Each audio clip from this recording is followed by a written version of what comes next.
G'day, Shane Schroeder from Schroeder Fitness. We've done part 1 and part 2 and like why we need resistance training and then how important food is to back that up. So now we're coming to part 3 where you've decided yes, resistance training would be good for you. Those who decide they don't, that's fine as well. But not all resistance training gets the same results. So it all depends on a couple of really key factors. What do you want, aesthetics or strength? Do you want to just look strong or do you want to be strong? And my 40 years in the game, I have noticed there's all the people that are coming to here from gyms, they look strong, but when I actually test them out on what I consider basic push-ups, chin-ups, squats, all that, they're not strong. They look strong, but they're not strong. So to me, in different ways you train the muscle, you either build tensile actual muscle fiber strength, or you pump a muscle up full of blood and oxygen, which makes it look big, but you can always tell that it doesn't have definition in it. It just looks puffy, and with that puffiness is a lack of strength. Is it still better than doing nothing? Absolutely better than doing nothing at all. But it depends on what you want. It's still growing muscle, just not at the same quality or level. And if the key to reversing aging is to grow muscle, you don't want to just pump it up, you want to actually grow muscle fiber. The number one key to success is consistency. Without it, there is no success. You just have to show up like going to work. If you go, oh, I'm waiting to be motivated, or I'm busy today so I won't do it and I'll do it again next week, the results are just not going to come. You have to be consistent, and it's got to be whether you feel like it or not. The only time I tell people not to train is if they're sick. But if it's just I'm tired or I don't feel like it, trust me, 10 minutes in and all the tiredness is gone and you actually feel really good. So it creates positive endorphins and all that sort of stuff. So it gets you out of slumps and depression and all that sort of stuff. How often? There's so many different types of training and ways of training and volume of training. It all depends what you want. What I'm sort of putting here for people is for the average person, average family man. You're not a supreme athlete. You may play a basketball or football or something just on weekends and stuff like that, but you're not going for sheep stations. So for the average guy, you have to have a training program that you can do no matter what phase of life you're in, whether work's really busy, whether family life's really busy, children, running them to sports games and stuff. So the system I use is 2 hours a week, 2 training days a week, and if you're consistent, you will get amazing results. So I'm 62, I'm stronger than I've ever been in my life, and I only train twice a week. I am able to do very, very advanced, very difficult exercises now, but that's because I've been consistent, and it just gets better and better and better and better. I don't know when it's going to stop. At the moment, I'm still getting better. So if I'm getting stronger at 62, and most people in my age bracket are 62 and they're on the downside, you can see the different parts that people will be on. Going back to part 1 of our thing, that you're going to hit that stage of life where you're going to become dependent on something. Compound versus isolation exercises. I mean, it's a minefield. out there of exercises. You get on YouTube, internet, there's some fantastic trainers out there, and they're trying to give you information that they think you need or want, and so they'll say, all right, if you want to build that bicep, here's a great bicep exercise. If you want to build your triceps, here's a great tricep exercise. Is that for the average person, or is it for someone who's already got a good body and they just want to make little bits and parts of their body a little bit better? The way I train and what I sort of teach my people is just have a strong body. I train every muscle group twice a week, and I don't get specific on any muscle, and I do compound exercises. So I will try and do as many groups of muscles within a exercise, and it makes your body one unit, because your body's not a separate bicep to your tricep. If you're using your bicep, your tricep has to extend, your forearms are working. So there's nothing you do in life that is isolation. Everything you do in life, moving a pot plant, mowing the lawn, digging the garden, it's all compound. So for the average person that just wants to be fit and strong, be able to go surfing, play golf, do the gardening, and not pull up really sore because of it, then do compound exercises. That's what I recommend, because it teaches your body to work as one unit rather than all these separate little units that you didn't do the connections.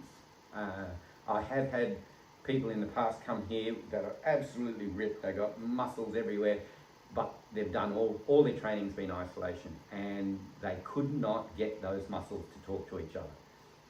It took several weeks before they came up to speed. So I always do compound exercises. It's also super time efficient. If you're doing isolation exercises, you're going to need a lot of time in the gym to separate bicep, separate tricep, separate forearm, separate quad, separate hamstring. To give you an idea, today I was training and I was doing chin-ups in an L sit with a rollover. So I was doing back and shoulders, biceps, core, all in one exercise. So that's one set taking care of multiple muscle groups. Very time efficient and connects all the dots, so your body can move through space quite easily. How to know how much weight to move. Now, that's actually not a difficult one, and I'll show you on the next graph here. Everyone will be at a level. So the best thing to do is not have any preconceived ideas of what your level should be. Because when you actually start an exercise, you will very quickly find out what your level is, and you train at that level. If it means you can't do a push-up on your toes, then you drop to your knees and you do push-ups on your knees. If you can't do push-ups on your knees, then you do eccentric push-ups on your knees, where you just carry your body down to the ground and then you slide back and back up and carry it down. So you're doing one side of an exercise rather than both. So there's all different steps. If you can easily do push-ups, then whack a weight vest on and do heavy push-ups. If you train under your level, you're going to get no results because you're under training. The way the body works is it will only give you bigger arms and stronger legs and stronger arms if you create a stimulus that demands it. Okay, so again, in the next graph, I'll show you how that works. And over 100 years of people training, science has found pretty much the optimum range of reps and sets that get results. And not always training more is better. For me, average Joe Blow training, he can come twice a week. He doesn't want to spend 5 hours in the gym, okay? If he can get everything done in an hour, maybe an hour and 15 minutes, great. That's warm up, range of motion, workout, stretch, cool down, okay? So uh, you want to move the weight that is right for you. And I do recommend how many reps and sets. Less is more. So again, time. You can get growth with 30 reps if you come close to failing at 30 reps. Or you have a weight that's heavier and you fail at 8 reps. So you're going to take less time doing your 8 reps than you do 30 reps. So time efficiency in the gym, you get really good growth between 8 and 15 reps. So I do recommend that you keep your rep under 8. The weight is starting to get too heavy, and you risk injury and hurting ligaments and joints and tearing muscles. And you want to remember it's training, not competition. You're not in the gym in a competition. You want to train so that muscle gets stronger. So that 8 to 15 range, I've found over the 40 years, is optimal. What order? Now, a lot of people don't realise that when you work your legs, they're the biggest muscle groups in the body. So when you work them and push them, they actually produce testosterone, which floods the body. And that testosterone goes into your upper body muscles, your back muscles. All these smaller groups of muscles are now getting flooded with testosterone. So when you do legs first, then chest, then bicep, then triceps and so on, they're already got this extra testosterone. So it really pays to do legs first, okay? Whole body versus split workouts. Now, the whole industry is split workouts out there. Besides your group fitness places, split workouts. If you're going to do legs and chest one day, and then you're going to do triceps and core the next day, you're going to have to train 4 to 5 days a week. All right. So straight away, what happens if Wednesday you can't train? So does that mean your biceps and triceps miss out for a whole 7 days?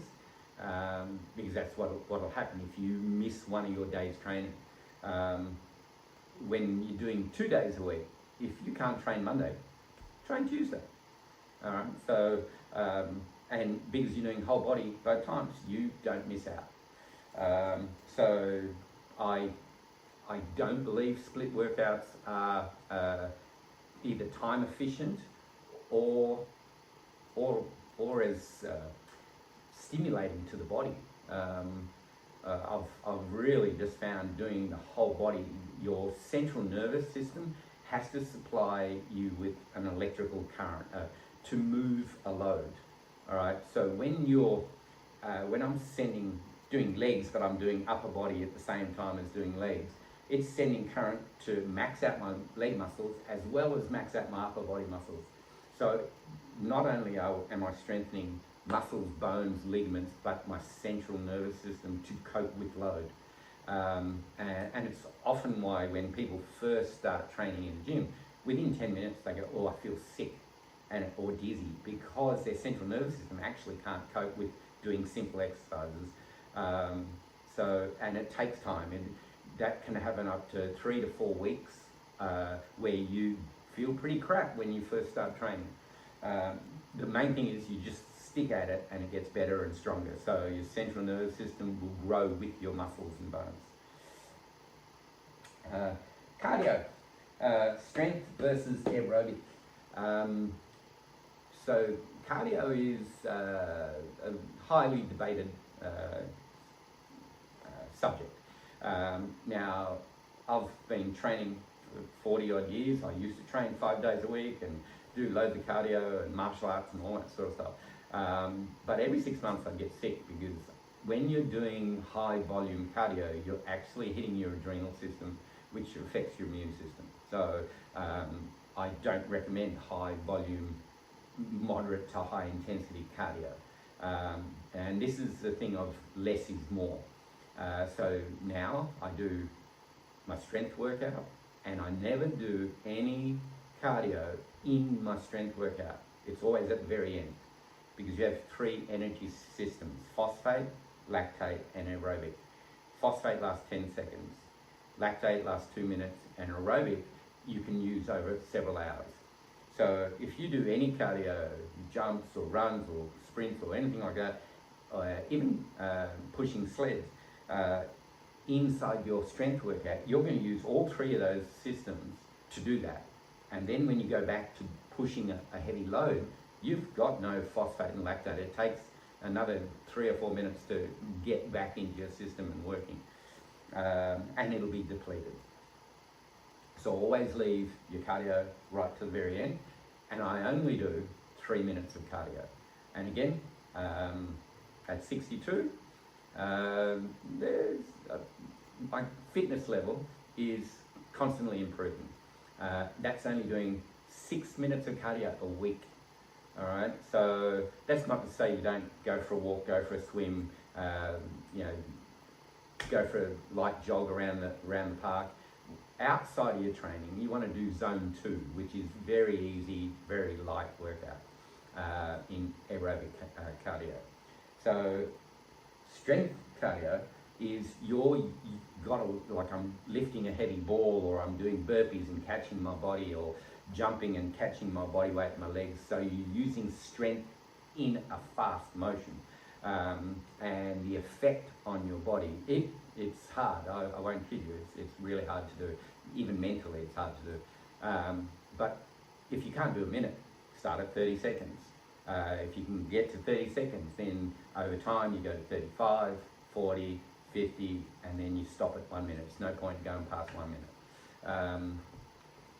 So the human body can only go flat out for 45 seconds if you're in peak performance, and that last 15 seconds is in lactate overload and oxygen debt. So you can increase your capacity to move hard and fast in that zone, which makes you fitter and stronger.